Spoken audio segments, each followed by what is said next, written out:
Good morning, Stephan. Good morning. How are you feeling? I'm good. I'm a little nervous, but I think that goes with every hike. Every one of them? Yeah. Yep. This one's no different. Nope. I think just maybe the recent rain has got me a little concerned, but I think we're gonna be okay. We'll be okay, yeah. The morning of my 46 finish, I didn't get a lot of sleep. I was really nervous because the DEC had just put out an advisory about high water and mud. They were advising that you stay below 2,500 feet. And while I really respect their advisories, I had been playing this for a long time and I know there was a lot of rainfall and I really wanted to get it done. But that didn't take away from the fact that I was still really nervous. Alrighty, good morning everyone. It is time. It is time. We are doing Haystack Basin Saddleback for Stephan's finish. It's pretty surreal. It is 4:05. We wanted to start right around now. It's perfect timing. I'm ready to get it going. We are starting on the Phelps Trail for about like 3.2-ish miles until we get to the Johns Brook interior outpost.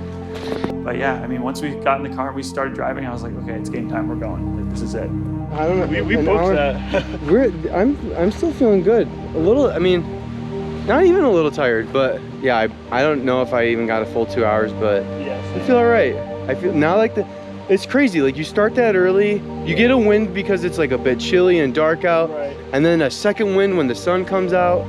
It's funny, like I feel like alive now, and it's like lighter out. Yeah. So we're feeling great. Feeling good. Beautiful day. A little wet from a lot of rain recently. We're hoping that the water crossings are good to go, but yeah, we're feeling really good. We're in good spirits.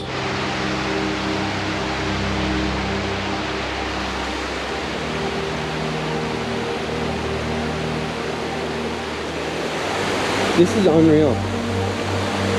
I want this to be like where I wake up. Like, oh, like I've just come out of my house here. Oh, good morning. What a glorious day we got. It's beautiful, man. For real. Beautiful. And right on cue, 0.4 miles away is Johns Brook Lodge. Or Johns Brook Lodge, rather.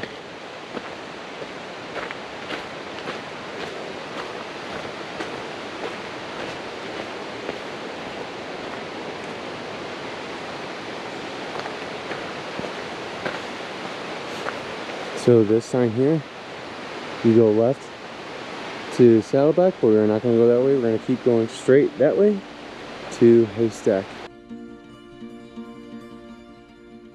Let's go all the way back to the beginning now. September 2008, you just had your 10th birthday, like a few weeks before. And kind of a last minute thing, we decided to go hiking with another family. They said they knew where they were going, so we said, sure, we'll come with you. So, what do you remember from that? Because it was a while ago. I remember waking up to you coming into my room down the hall and just saying, good morning, get dressed, we're going on a trip. That's what I remember. Those are the words that have stuck in my head for years. And I remember, I think I wore jeans and like a base layer long sleeve and a fleece. I knew we were going for a hike at that point. I remember the drive was long, and I remember getting to the Adirondack Lodge Road. Back then, I didn't care for the beautiful view that it is now, but I remember just turning onto a road that had a big, wide field. And that was like the last part of the trip before we got out of the car. And then the hike itself, I don't remember much other than thinking to myself, where are we going? I remember it being really steep and stopping a lot.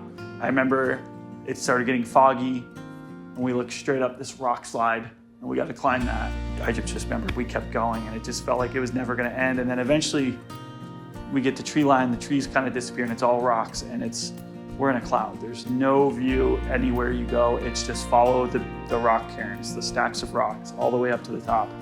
And we got up there, it was cold, it was windy, it was wet. We took a picture with the survey marker, ate some food, put on our sweatshirts, and we went back down. And that's what I remember. And then we got to the bottom and you said you just climbed the second highest mountain in the state. And then you bought me the Algonquin patch. Ironically, that's become your favorite peak. Why is Algonquin the favorite? In 2020, 12 years later, I had decided I wanted to do the 46, and I had to go back because where Algonquin sits, it's on the McIntyre range, and there's 2 more peaks on that range that I had to get. And one of them was Wright Peak, and the other was Iroquois. And I was up here for about 2 weeks in the summer of 2020. My girlfriend Tegan said, "Do you want to do a high peak while we're here? We can do one." And I tried to think, what's one that is relatively short that will still give us a nice view for Tegan, to experience a high peak. And I thought, okay, well, Algonquin's only 4 miles. That means Wright Peak is shorter. So I brought Tegan up, and we're halfway up climbing towards Wright Peak, which is the same trail up Algonquin. And she goes, "So if we keep going past Wright, where does that get us?" I go, "That gets us to Algonquin." She goes, "Oh, we're gonna do Algonquin then." So 12 years later, I finally revisit Algonquin with Tegan. And it was like I finally got the view after 12 years. And it was absolutely amazing. I mean, breathtaking. The trip that solidified Algonquin as my favorite was only a month later. Because while I had done Wright Peak, I had still to do Iroquois left, which is on the other side of Algonquin. At that point, I decided, okay, I might as well just do Algonquin again. I like it now that I've done it and I've experienced it. I know the trail well enough. I'm confident going by myself. So I went on a Tuesday morning in July to go do Algonquin. I think I started the hike around 5 a.m, passed a couple people on the way in, and I just was on a mission. So I just went up really fast, like as fast as I could. I think I made it to the summit of Algonquin in just under 2 hours. And I remember getting up there and just like realizing that I was completely alone at the summit. It was a beautiful sunny morning. There was no wind at all. It was like I could close my eyes and I was like home. And that solidified it for me because I was up there for, it felt like hours, just staring at that landscape. And I've only done it once, I think, since then. And that view never gets old. That's why Algonquin's my favorite.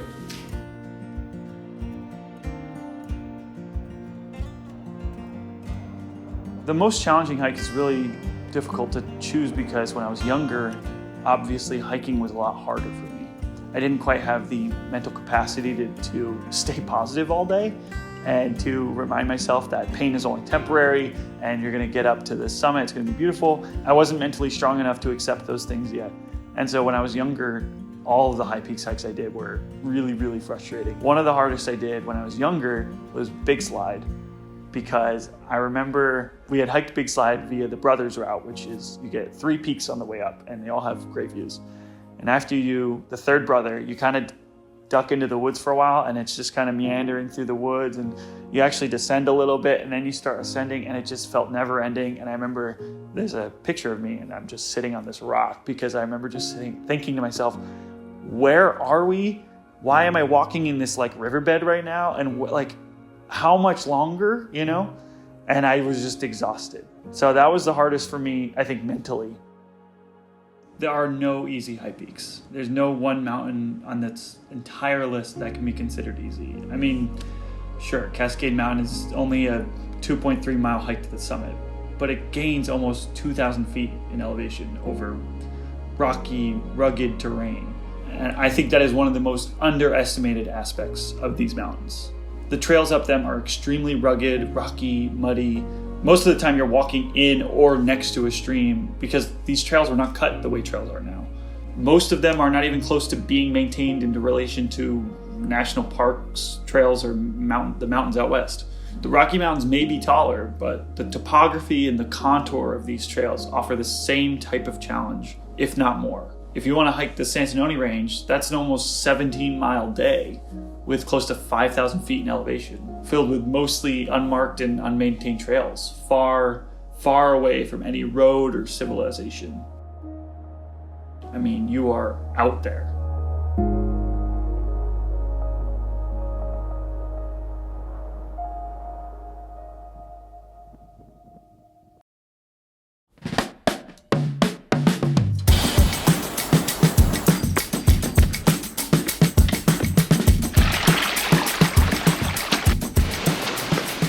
About 7.4 miles in, we come up to Slant Rock.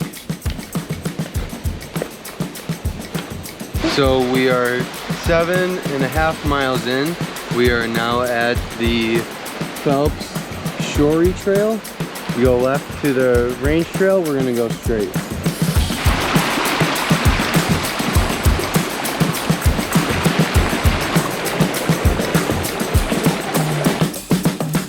All right, we're officially 8.5 miles in. We've officially come to the Phelps State Range Trail. I think we're about, what does it say, a mile away from? Yeah, a mile away from Haystack. Yeah. Nice. Trail conditions are pristine. Love it, man. Yeah. That's crazy.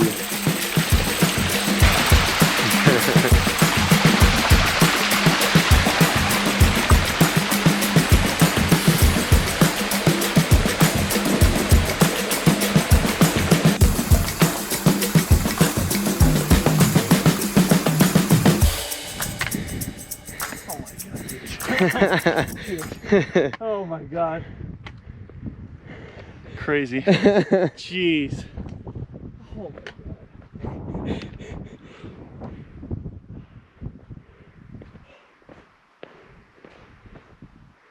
Stephan, your finish is just on the other side of that bump, buddy. I know, that's insane.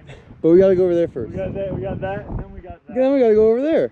It doesn't look that far, but Yeah. we got a bit to go. We got a bit to go. Oh. Man. So we've made it to the lookout.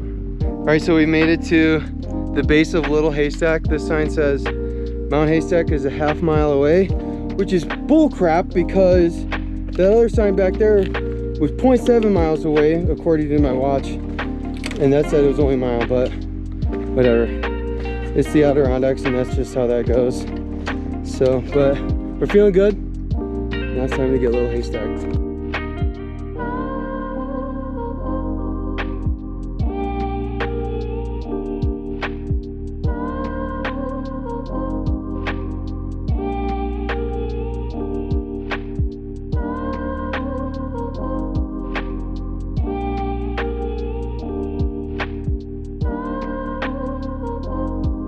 All right, you know the drill. When you're up this high up, stay off the vegetation.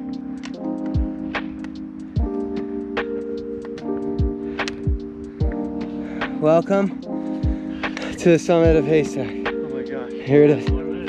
Oh, it's one of the best. 44. That's good. We are heading back down over to Little Haystack.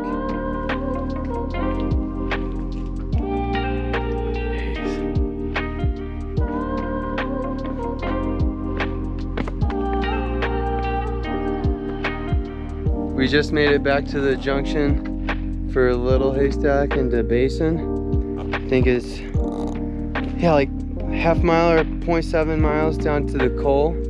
So it's gonna be, I think it's gonna be pretty rough even getting down there.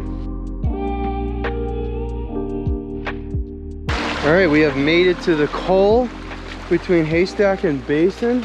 What does it say? What does it say? It doesn't even say anything about Basin. Come on, what gives? Yeah, we made it down from Haystack right there. We are in the Cole, and now it's time to go up Basin. Let's do it. Yay! Yeah. This is the trail. Dang. Sheesh. Bro. That was a doozy. That's where we just came from. Crazy.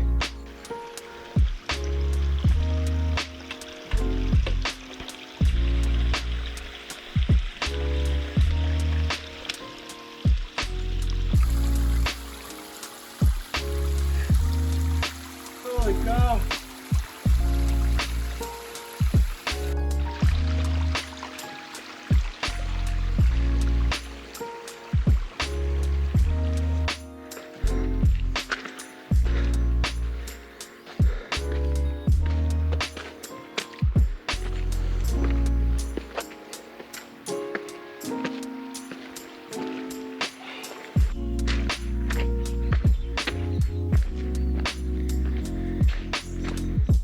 You know the drill. You see the sign? Don't walk on the vegetation. Capiche? Don't do it. Don't do it, capiche? And I believe we have made it to one of, if not the final push, here on Basin.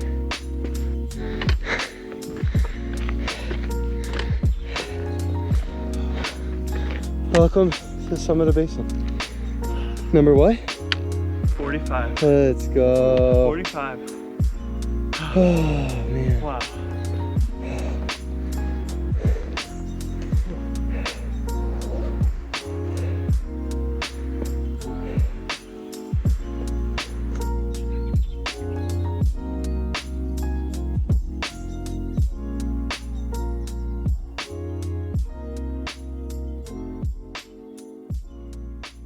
We are now leaving the summit of Basin, headed over to the end. Saddleback.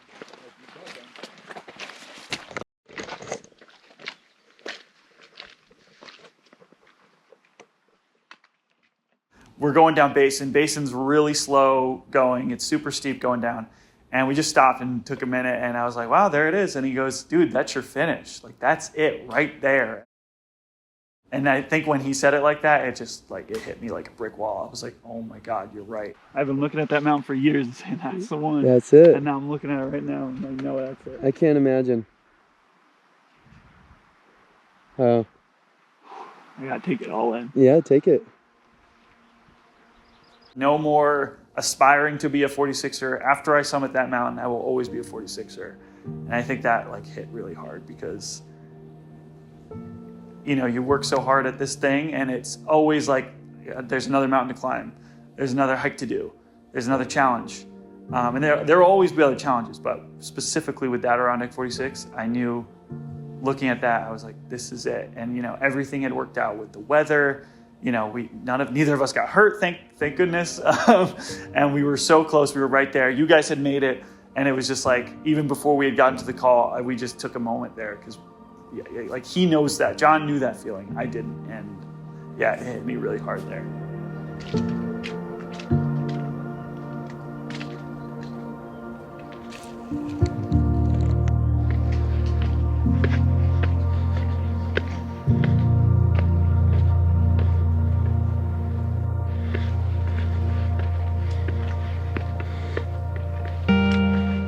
Clear. That's where we gotta go. Oh, that's a text. Oh, is it? I think so. I should Oh, check. heck yeah, let's check it. When I finally did get to the call and we did start going up Saddleback, I did start thinking about you guys because I was like, they're up there, they're waiting. I know they are. When am I going to see them? What's going to be that moment? What's going to be my initial reaction? That thought kind of went away as soon as we actually started climbing the Saddleback cliffs because it's like basically a rock climb. And John and I are way more focused on where do we put our hands and our feet than thinking about actually making it to the summit. I mean, your mind kind of just doesn't think about it anymore. It's more about where do I go where I'm not going to hurt myself.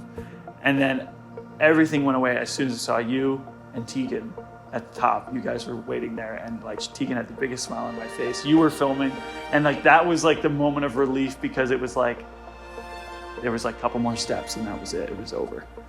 Man, that's got to be really hard. Yeah, we're dead. We're dead. Yeah. I'm so tired. Yeah. Oh boy. Jeez.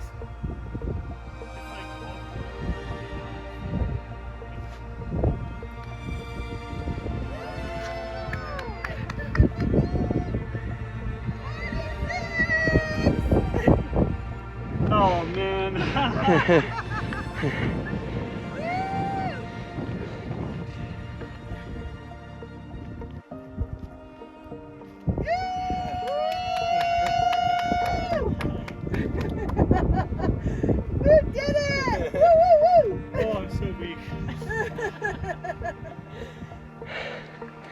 Let's go. Where is it? I think it's up here. Is it up here?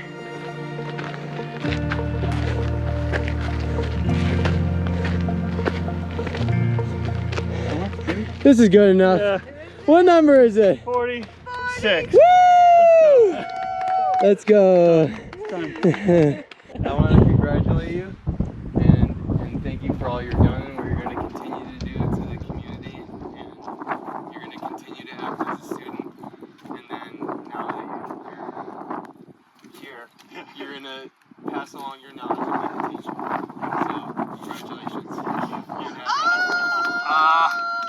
that the Saddleback badge? Oh!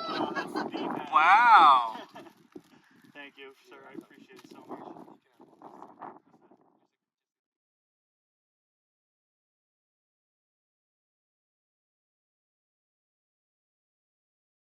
All right, we're headed off Saddleback. Thank you, Saddleback. Thank you, Saddleback. Grateful for you, Saddleback. Grateful. Yeah.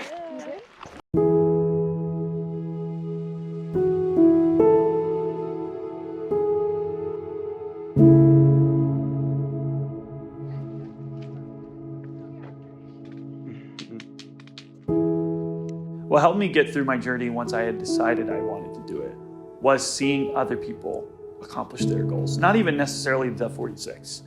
Any hiking goal they had. Seeing other people accomplish it, seeing their stoke before, during, and after really fuels my fire, because it's really easy to forget about the stoke right in the middle of the journey. It's like, it almost feels like a chore.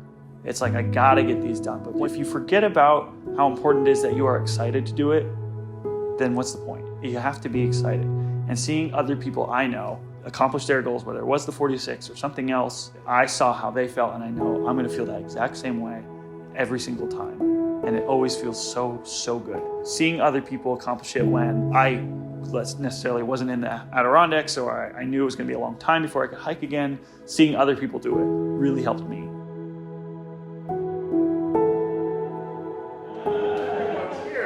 Wow, Stephan. Wow.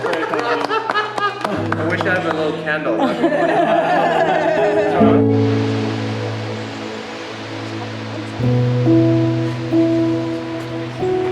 Bye, Johnsbrook Lodge. We are now leaving. I want to stay sometime.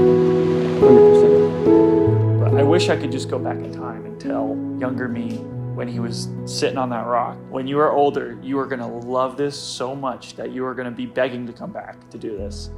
So appreciate it now while you can.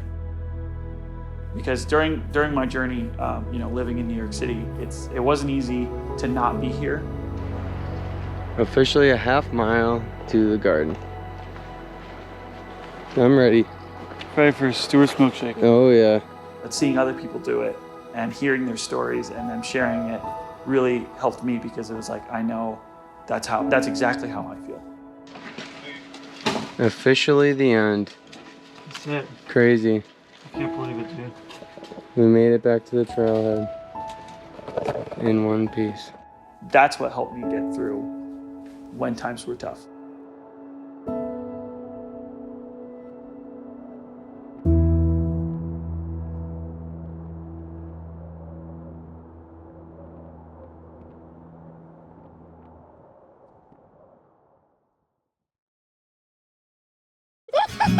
So deep. You having fun yet, bro? Maybe you should send it off the log just to see how deep it is. Just kidding. Oh. Jeez.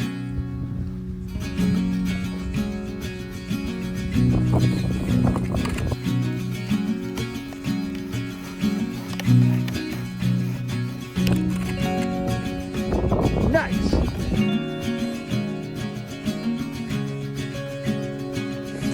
Woo.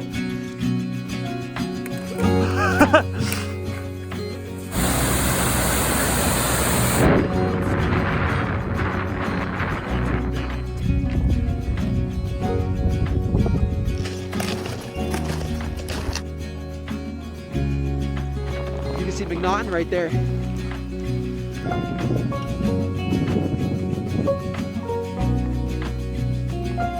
Stephan, good luck getting back to the car alive. Enjoy sleeping. Oh, good song.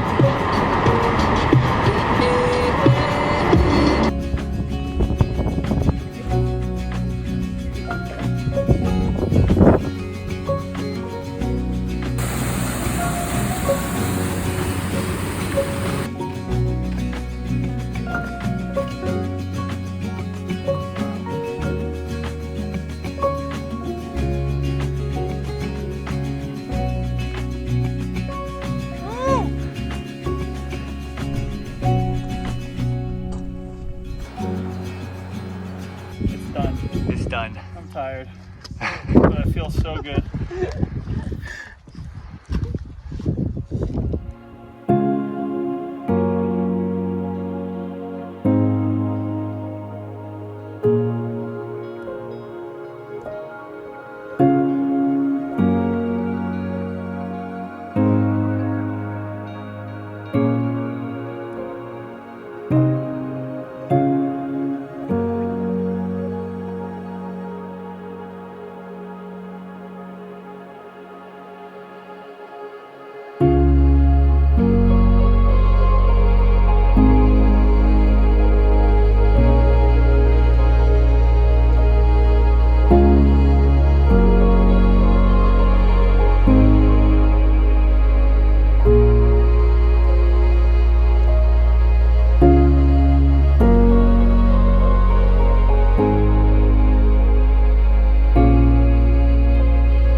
Thanks, Dad, for interviewing me.